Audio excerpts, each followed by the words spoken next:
தமிழக வாழ்வுரிமை கட்சியின் தலைவரும் எஸ்டிபிஐ கட்சியின் குடும்பத்தில் ஒரு அங்கத்தினருமான சட்டமன்ற உறுப்பினர் தோழர் வேல்முருகன் அவர்களை அன்போடு அழைக்கின்றேன். எஸ்டிபிஐ கட்சியின் சார்பாக நடைபெறுகின்ற இந்த இரட்டை கோரிக்கை பேரணியினுடைய தலைவர், எஸ்டிபிஐ கட்சியின் மாநில தலைவர், தமிழக வாழ்வுரிமை கூட்டமைப்பு தொடங்கப்பட்ட 2011ஆம் ஆண்டிலிருந்து இன்று வரையில் அரசியல் களத்தில் யார் யாருடன் கூட்டணி இருந்தாலும் தமிழர் நிறத்தில் தமிழ்நாட்டில் வாழ்கின்ற எமது உறவுகளுக்காக ஏற்படுகின்ற பிரச்சனைகளில் சமரசமற்று களத்தில் கைகோர்க்கின்ற மாபெரும் இயக்கம் எஸ்டிபி என்கிற அந்த உணர்வோடு இன்றைய அரசியல் களத்தில் எஸ்டிபி கட்சி அனைத்திந்திய அண்ணா திராவிட முன்னேற்ற கழகத்தோடு கூட்டணியில் இருந்தாலும் அதன் சார்பாக முன்னாள் அமைச்சர், முன்னாள் பேரவைத் தலைவர், மாண்புமிகு மதிப்பிற்குரிய அண்ணன் ஜெயக்குமார் அவர்கள் வருகை தந்திருந்தாலும் எங்கள் உறவு என்பது 2011 இருந்து இன்று வரையில் எஸ்டிபியோடு தொடங்குகிறது. இது இடையில் வந்த உறவு அல்ல, இது நிரந்தரமான உறவு.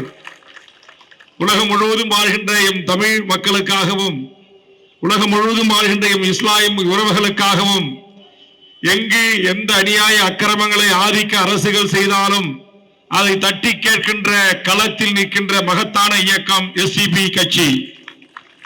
அந்த கட்சி இந்த பேரணியை ஒழுங்கு செய்த போது அரசின் சார்பாக காவல்துறை உயரதிகாரிகள் நம்முடைய முபாரக் தலைவர் அவர்களை தொடர்பு கொண்டு அனுமதி இல்லை, ஒரு அடி எடுத்து வைத்தாலும் உங்களை கைது செய்வோம் என்று சொன்னபோது நீங்கள் கைது செய்து கொள்ளுங்கள், அதை பற்றி கவலை இல்லை, நாங்கள் போராட்ட களத்திற்கு வருகிறோம் என்று அறிவித்தார்கள். காலை என்னை தொடர்பு கொண்டு நீங்கள் நான் இந்த இடத்திற்கு நேரடியாக வருகிறேன் என்று சொல்லியிருந்தேன். இந்த இடம் வரை பேரணியாக செல்வதற்கு அனுமதி இல்லை, அதனால் கைது செய்கின்ற இடத்திற்கே வந்து விடுங்கள் என்று சொன்னார்.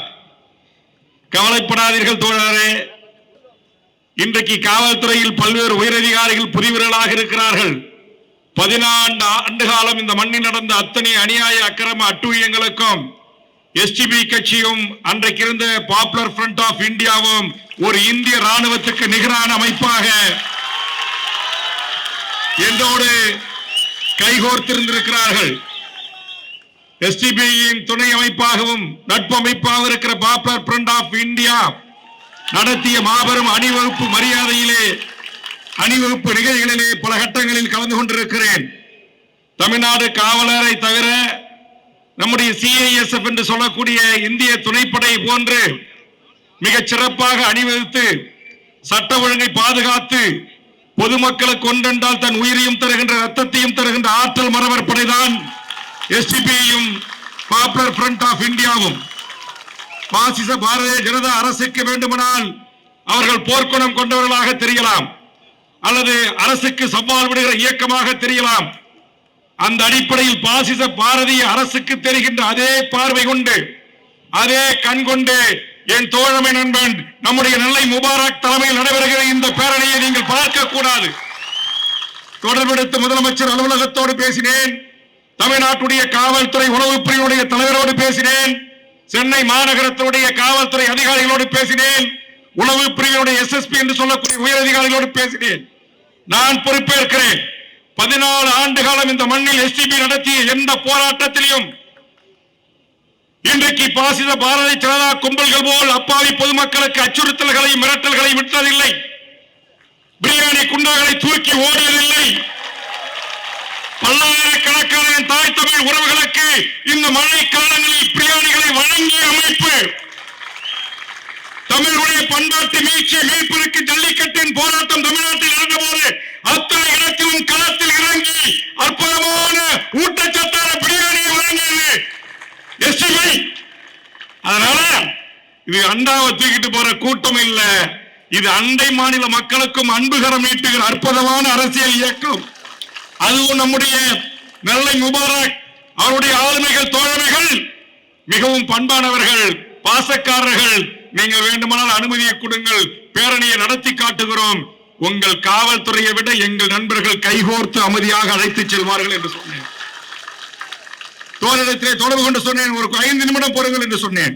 சொல்லிவிட்டு நான் பேசிய பிறகு காவல்துறையினுடைய உளவுத்துறை தலைவரும் உயரதிகாரிகளும் என்னை தொடர்பு கொண்டு சொன்னார்கள், உங்களோடு அவர் இருக்கிறார் என்பது தெரியும், நீங்கள் எங்களோடு இருக்கிறீர்கள், நீங்கள் இந்த ஆர்ப்பாட்டத்திற்கு செல்கிறீர்களா என்று கேட்டார்கள். நான் சொன்னேன், இந்த ஆர்ப்பாட்ட பேரணிக்கல்ல, அதிமுக திமுகவோடு யார் எவரோடு கூட்டணி இருந்தாலும் இந்த மேடையிலே வீட்டிருக்கின்ற அத்தனை தலைவர்களும், இங்கு வாழ்த்தி சென்றிருக்கிற ஜெயக்குமாரை தவிர அத்தனை தலைவர்களும் தமிழர் வாழ்வுரிமை கூட்டமைப்பில் இருக்கிற ஒற்றுமையாக இருக்கிற தலைவர்கள். நாங்க தான் மேடை ஏறுறோம். இங்க தோழர் தியாகுவோ, இங்கே என்னுடைய அருமை நண்பர் நம்முடைய திருமுருகன் காந்தியோ, வழக்கறிஞர் பாப்பா மோகனோ, என் அருமை சகோதரி ராஜேஸ்வரியோ, அடிகளாரோ, இன்னும் வருகிறது வாழ்த்திருக்கிற எந்த என் உறவுகளும் சிறிதேனும் வன்முறைக்கு இடம் கொடுக்க முடியாத என் தமிழ் சமூகத்தின் வாழ்வுக்கு உரிமைக்காக விடுகின்ற அடியை தங்கள் மீது வாங்கக்கூடிய சமூகத்தின் மாற்றத்திற்கான தலைமைகள். ஆதலால் நாங்கள் புறப்படுகிறோம் பேரணிக்கு என்று சொன்னபடியே உடனடியாக தலைவரை தொடர்பு கொண்டு உடனடியாக உங்களுக்கு அனுமதி வழங்கப்படுகிறது என்று சொன்னார்கள். இந்த சிறு கம்யூனிகேஷன் என்ன அப்படின்னா, சில அதிகாரிகள் நம்மளை பார்த்தா பயப்படுறான், வேற ஒண்ணுமே கிடையாது. அந்த பயம் இருக்கணும் தான். அப்புறம் சொல்ல வேண்டிய நல்ல அதிகாரி சொன்ன பிறகு நீங்க தாராளமா பேரணியை நடத்திக்கங்க அப்படி என்று சொல்லி கடைசியில நம்ம தியாகத்தோட சொன்ன மாதிரி எப்ப பார்த்தாலும் இந்த கூவ நாத்தம் பிடிச்ச ஓரத்துல தான் விடுறீங்க. பேரணி கேட்டது இந்த வழி.